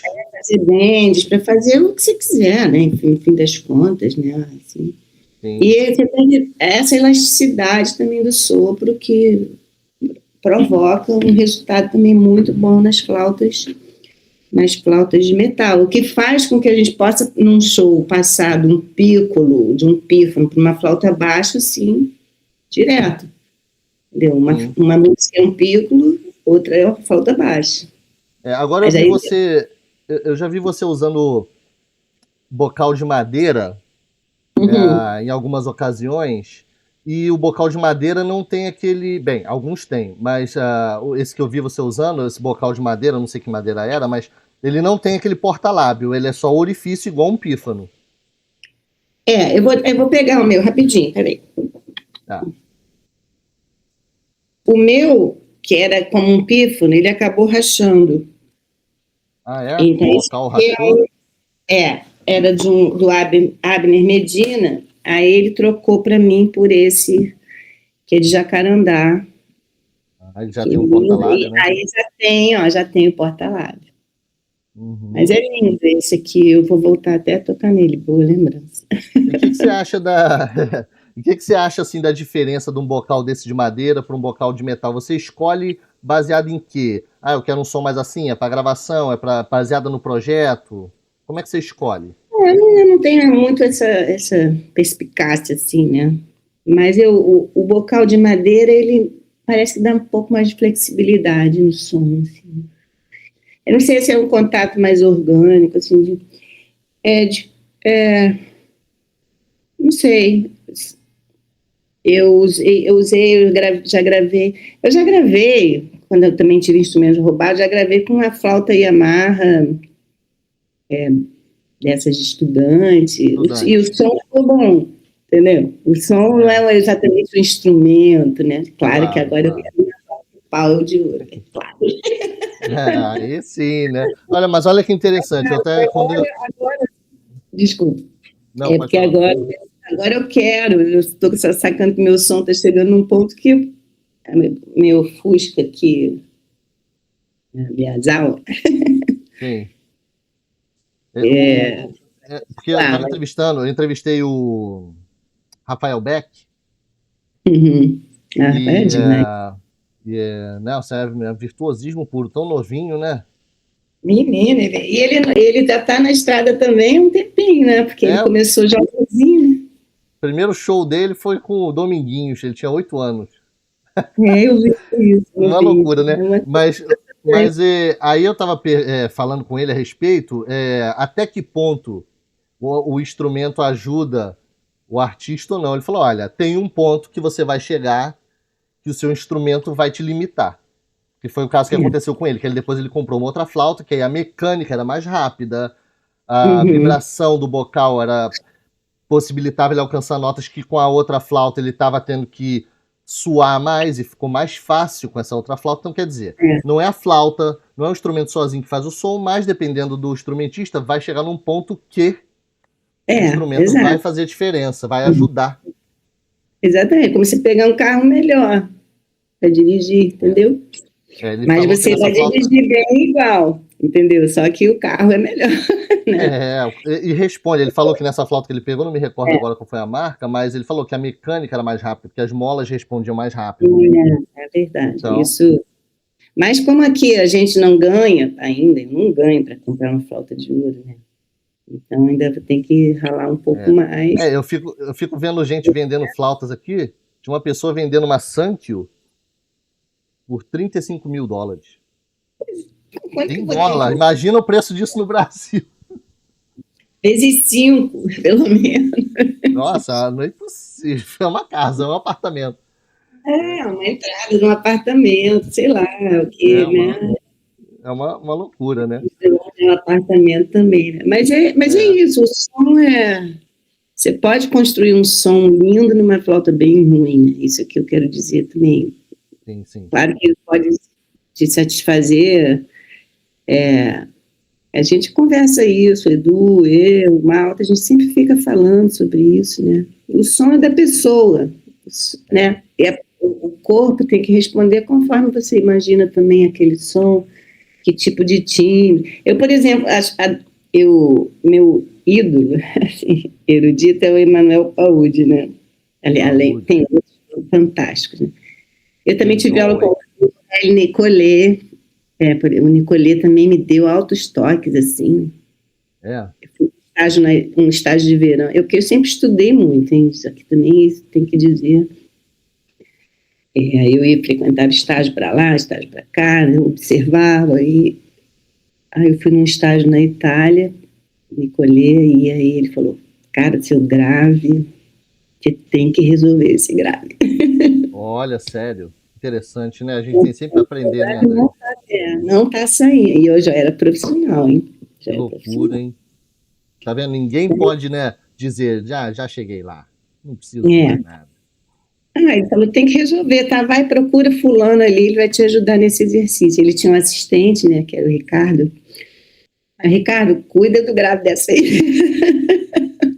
E qual foi o toque que ele te deu para melhorar o seu grave? O que foi? Basicamente, a coisa da laringe, né? Basicamente, soltar a embocadura, porque a embocadura assim, muito presa, não dá. Ela já vai tensionando aqui, entendeu? Essa embocadura então, sorriso, né? A clássica, né? Antiga. Embocadura sorriso, assim. O Altamiro não dá nem para... Tinha embocadura sorriso, mas era aqui na frente, né? O Altamiro não dá nem para botar em comparação. Tá fora da discussão. Das escolas, aquela coisa, assim. Então, o que acontece? O som fica muito concentrado na embocadura, e não é na embocadura, simplesmente, né? Não é aqui, na finalização. Antes de chegar aqui, tem todo um processo interno, né? Desde a sustentação, que musculatura você ativa, né? A musculatura das costelas, do abdômen, etc. Diafragma. E depois passa aqui pela essa região da laringe, da garganta, e até chegar aqui na boca. Tem que passar pela cabeça também, porque a cabeça vai coordenar tudo isso aqui que a gente falou. E aí chega lá, aí você tem um som. Dizer, eu estou satisfeita com o meu som hoje em dia? Estou, mas nem sempre ele responde como eu quero, né? Então, instrumento de sopro ou coisa danada, aí, que nós fomos escolher, se eu estou relaxado o suficiente, depende se eu estou calma, depende se a música é uma, se a música é outra, né? Depende do repertório, tudo isso são elementos que entram na hora de você tocar. Não quer dizer que você vai tocar, você tem uma técnica boa, que você vai tocar todas as músicas que aparecerem na sua frente, não vai. Então eu observo muito o Emanuel Paudi, por exemplo, que eu adoro. Ele também foi um discípulo do Nicolé. Olha eu aqui. Olha, já estava juntinho. Mas ele é o principal de Berlim, não tem nada disso. É só para gastar um pouquinho. Paudi é outro. E aí, Paudi é incrível, porque aí ele faz o que quer com o som dele, né?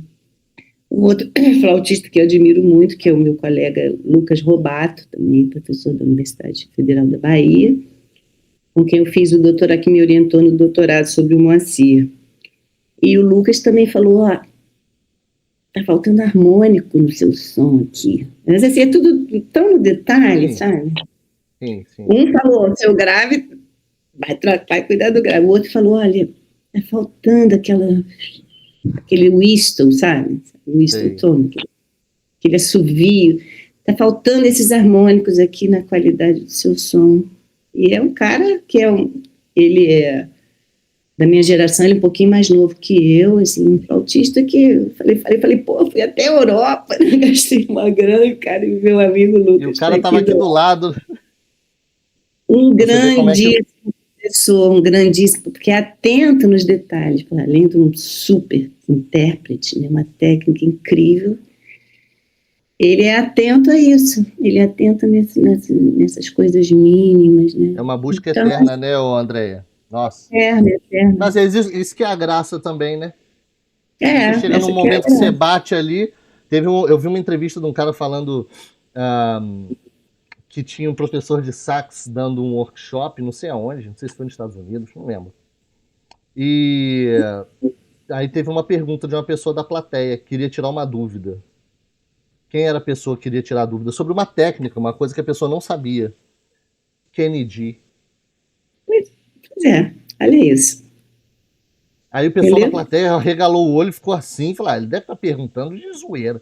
Mas não, foi uma pergunta genuína. Quer dizer, ninguém sabe tudo. Não, porque de repente vem um cara, vem uma pessoa, vem uma flautista, um flautista que, nossa, como que ela consegue tirar esse som, esse harmônico, como é que é uma integração também corporal, assim, sabe? Mudou bastante, assim, por exemplo, a geração da minha mãe a minha mãe, por exemplo, ela chegou aqui pronta, né, com o primeiro prêmio dela no conservatório, o som dela sempre foi o mesmo, ela já chegou assim, né, com uma qualidade excepcional, sempre explorou muito o repertório, mas o som dela sempre foi o mesmo, sei lá, essa aqui é a Odete, tá? Mesma qualidade, assim, de som, e eu nunca vi ela fazendo essas pesquisas, por exemplo, que eu fiz, né? Ficar assim, explorar.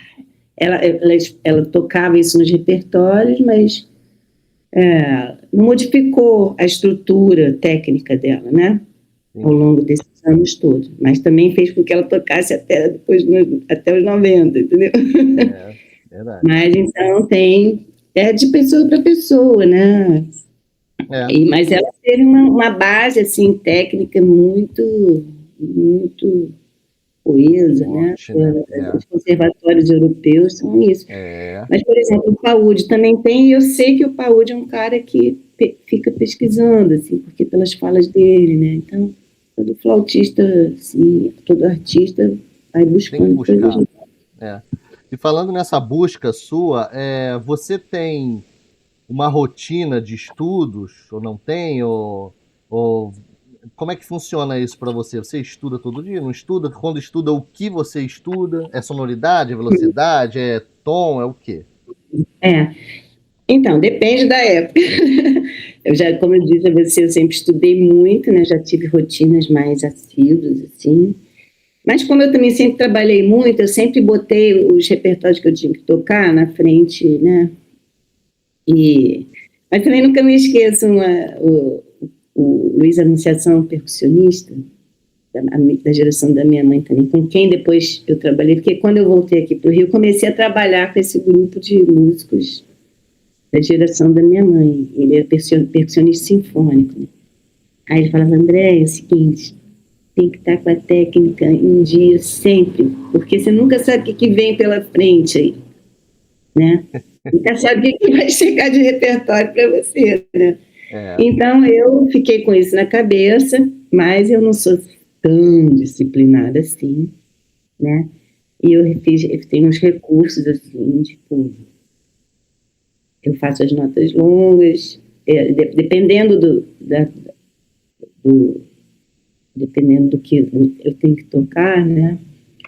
Eu vou tirando os exercícios técnicos daquele repertório, né? Então, por exemplo, se eu tenho uma partitura contemporânea que eu tenho que fazer o whistle tone, né? Aí eu vou trabalhar Sim, eu vou buscar ali. É claro que se eu tivesse me preparando o Stoughton todos os dias, aquilo ali já não ia ser uma dificuldade. Mas o meu sistema é esse aí, eu vou me preparando conforme Conforme as você vai tocar, né? necessidades. Não entendi. Então, se eu estudar os choros para um show de choro ali, eu vou fazer. Mas aí eu já sei como lidar com aquele som, né? E aí o que eu sempre estudo é Bach, né? Eu estudo as sonatas de Bach, as suítes de Bach para violoncelo e violino. Eu sempre estudo, gosto da Villa-Lobos, basicamente também é ligado ao Bach, né? Sim, O Villa-Lobos, as Baquianas 6 especificamente, eu gosto. Quando tinha repertório de orquestra, tinha que estudar o repertório de orquestra. Mas aí é isso, você vai aplicando a sua técnica ao repertório, né? Sim. E no caso, assim, você falou da parte de preparar aqui. Nossa, isso aí, eu estava conversando com o Rafael a respeito disso, ele até estava me dando umas aulas, umas dicas de abrir aqui. Eu falei, nossa, isso aí, meu Deus do céu, isso aí já tô na luta, né? Parte de embocadura também, de deixar de ter essa embocadura muito tensionada para ter uma embocadura mais relaxada. Mas é uma eterna busca, né? E aí você tem algum... fala, desculpa. Não, você falou dessa coisa da embocadura. Quando eu fui nesse estágio da Itália, né? No estágio de verão, né, aí o Ricardo me falou, agora, desculpa, Ricardo, esqueci o sobrenome. Ele falou, o menino, ele deu uma mudada, assim, toda a musculatura, ele falou, solta tudo isso. Ele falou, vai do começo, vai, para conseguir esse grave, né? Aí soltei, aquela embocadura toda solta. Aí eu falei, voltei para o Rio, falei, cara, e agora o que eu vou fazer? Cheio de gravação, cheio de coisa. O cara me desconstruiu. Né? Aí era até, eu me lembro até, aí o Zé Nogueira estava gravando o disco dele, né? Acho que era o primeiro. Assim. Aí eu falei, Zé, e agora eu mudei minha embocadura. Eu falei, pô, logo na hora do meu disco. Vai mudar essa embocadura agora. Mas, enfim, aí o que aconteceu? Eu dava aula na ProArte também, né? E passei a fazer esses exercícios. Aí de repente, o som foi reaparecendo de uma outra forma, né? Passou aquele momento de choque, né? De choque depois de adaptação, e foi aparecendo. E aí eu fui aplicando nos meus alunos, né? Que hoje em dia, até um amigo meu, que é o Bruno Aguilar, ele falou, você não sabe como foi importante, o pessoal da Orquestra Família do Itiberê, Sim. A Aline Gonçalves, a Joana Saraiva, a Joana não era da Orquestra do Itiberê, mas enfim, eu fui mostrando essas técnicas, né? Aí eles falaram isso, na orquestra começou a circular isso, dessa embocadura mais solta, né? Assim, e aí começou a dar umas novas possibilidades também, né? Então, quando ele falou isso, eu falei, que isso, Bruno? Falou, você nem sabe disso, mas essa sua nova técnica de embocadura, essas coisas do relaxamento, fez um efeito muito grande ali. Repercutiu em todo mundo. Repercutiu. Então, André, vou ter que ter uma aula contigo aí de relaxamento facial. Pode vir, chega aí. Vou ter que agora ajustar. Dou aula só sobre isso. Nossa, está com problema técnico, chega aí que eu dou uns exercícios. Pois é, vou precisar.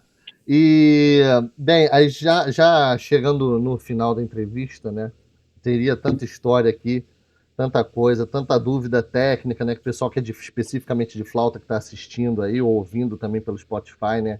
Deve estar... Isso é ouro, hein, gente? Por favor, aproveitem o máximo aí, porque eu também estou... Não, eu também estou aproveitando aqui.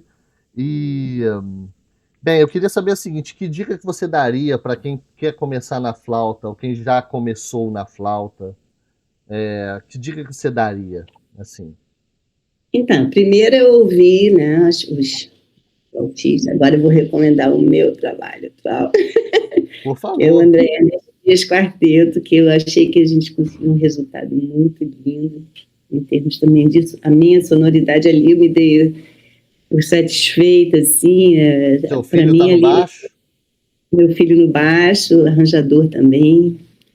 E a gente fez um show agora, recentemente, no Sesc Instrumental, está no YouTube, e depois vai ficar no Sesc TV. Já. Enfim, é um resultado de som de toda uma história, né? Que é a minha, né?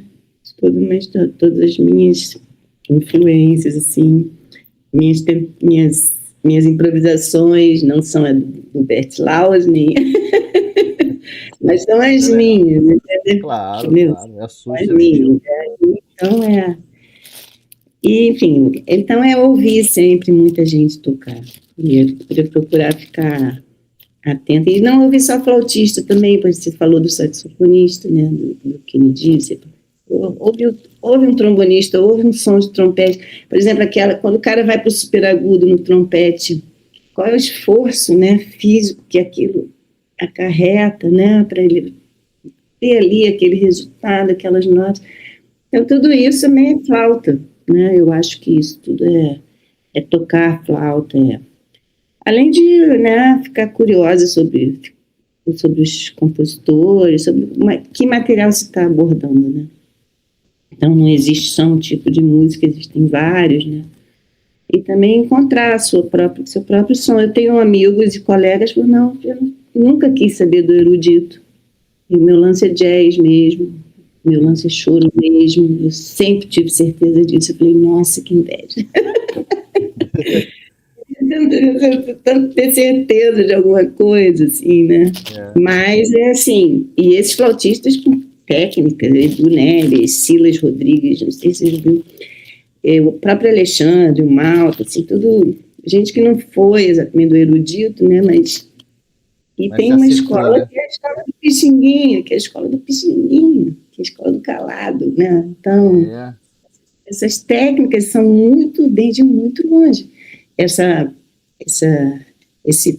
qualidade, a alta qualidade instrumental, ela já tem séculos, né?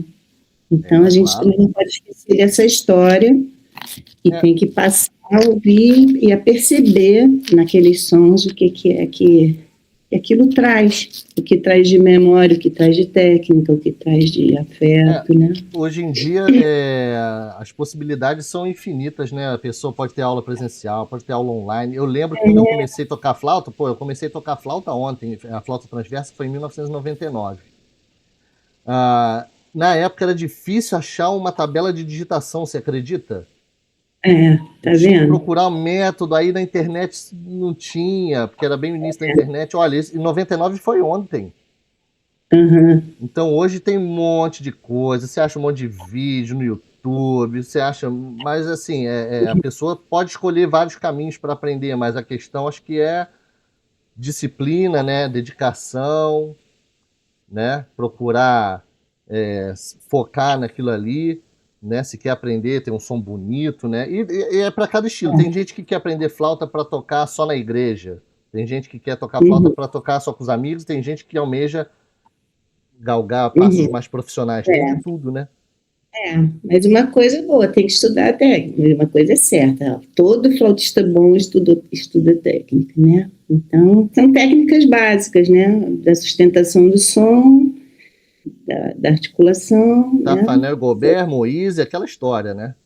Sim, pode ser qualquer material, né? Mas ali, você pega um choro do Pixinguinha, você tem tudo ali de técnica, né? Você pega muito calado, você tem tudo de arpejos, né? Arpejos quebrados, você tem tudo isso. Então, o choro, por exemplo, Oi, desculpa. Não, o choro é um material riquíssimo para isso, por exemplo, né? Para estudo da técnica. Tem que ter técnica, assim, que a gente é um país do Pixinguinha, entendeu? País do calado. Tanta gente produziu material super interessante, igual o Celso Votsenlog, eu tenho método. Pô, o Celso usei muito. Ele é um desbravador, ele de uma importância na história da flauta aqui. O método dele saiu, inclusive, uma nova edição, né? Recém-saída. Acho que é a 6ª edição, não sei se dele, né? Olha. E é isso. Então, muito legal. Então, essa é a dica, estudar, né? É, Essa é a dica. E você falou a respeito do André Ernest Dias Quarteto, né? Que tem aí. Pessoal, vou colocar o link também na descrição do vídeo, já está disponível no Spotify, se você quiser ouvir. E para a gente finalizar, seus projetos agora, como é que tá? Você está com quarteto, o que mais que você está fazendo de gravações? Você está preparando alguma coisa ou está com outros shows paralelos ao vivo? Como é que tá? eu estou com o quarteto, né, prioritariamente, o Pife Moderno continua, né, o seu percurso. Eu iniciei um duo com a pianista Érica Ribeiro, também para voltar um pouco também esse repertório de câmara. A Érica é uma pianista também incrível, assim, com uma abertura musical parecida com a minha, né, assim, a gente é bem mais jovem do que eu, mas assim, isso não impede. Assim como o pessoal do quarteto é todo, né, da geração do meu filho, né? Mas a música tem essa possibilidade, né, de interação. E eu estou com isso agora dedicado também ao centenário do Moacir Santos, né, que eu sabe que eu fui escrevi um livro sobre ele, e esse ano ele faz 100 anos. E agora a gente está envolvido aí com os projetos em relação a isso, a terceira edição do livro. Olha que legal, Shows, terceira edição já? Terceira. Shows em torno da obra dele, né? E tem uma movimentação grande aqui entre os músicos, assim, tem o Moacir, ele não está totalmente reconhecido, mas entre os músicos está ebulindo, assim, né? Então, está surgindo muita coisa bacana. É isso, a gente vamos ver o que o ano traz também, né, de comemoração à altura, né, da obra dele. Sim. E é isso, mas eu estou fazendo o que eu sempre fiz. Podem me chamar para gravar. Isso aí, pessoal, chamem a André, entendeu? Tá disponível. Para te achar, tá sendo... Quais redes sociais? Você tem um site? Como é que o pessoal pode te achar? Eu tenho meu sobrenome, André Ernest Dias, no Instagram, no Facebook. Eu tenho um site que eu tenho que atualizar, claro que... Mas o site está bem completo, hein? Tem bastante coisa. Tem. Agora tem que botar a agenda, atualizar a agenda, né? Sim. Mas tem é isso. Ali todo. O site ficou bem bonito. Que legal. E é isso. André, então, para a gente finalizar, gostaria de te agradecer. Só lembrando o pessoal que está assistindo também, essa entrevista é um oferecimento do Soberano Jazz Club. Que bacana, O Soberano está apoiando oficialmente o canal, o Sérgio, muito generoso. Aquilo lá é um templo, né? Sérgio. Ainda não fui lá, hein, Sérgio? Sérgio, atenção, presta atenção. Sérgio Saraceni, Andréia. O Sérgio trabalhei com ele muito em estúdio, chame o quarteto André Ernest Dias, Sérgio, para ir no Soberano. Todo mundo elogia muito a casa. Não só pelo lado do público, mas pelo lado do instrumentista, do artista, né? Não está na nossa pauta, né, Sérgio? A gente já falou sobre isso. Então, Sérgio, vamos lá e vamos agitar isso aí. Andréia, gostaria de te agradecer imensamente pela generosidade de dispor do seu tempo para estar aqui com a gente no canal, um canal que é específico para instrumentistas de sopro, né? E estamos recebendo tanta gente aqui de peso como você dando entrevista, então estamos criando uma biblioteca de depoimentos da história da música. O canal está crescendo, está tendo bastante vídeo. Depois, além da entrevista completa, a gente faz cortes, né, dos assuntos específicos que também ficam disponíveis no canal. Essa entrevista também está disponível no Spotify, para quem está ouvindo, né, dirigindo, fazendo alguma coisa, também poder ouvir, curtir. Então, muito obrigado e pela sua generosidade.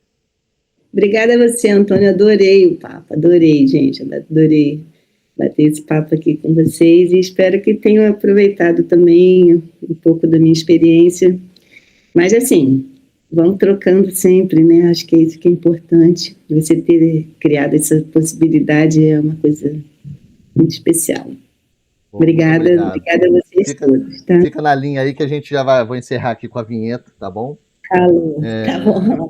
Gente, valeu. Obrigado aí, Andréia. Então, gente, você que assistiu até aqui, se inscreva no canal para você receber as notificações de quando novas entrevistas vão estar disponíveis. Dê o like, comente o vídeo, que isso é importante também para que o vídeo alcance mais pessoas, tá bom?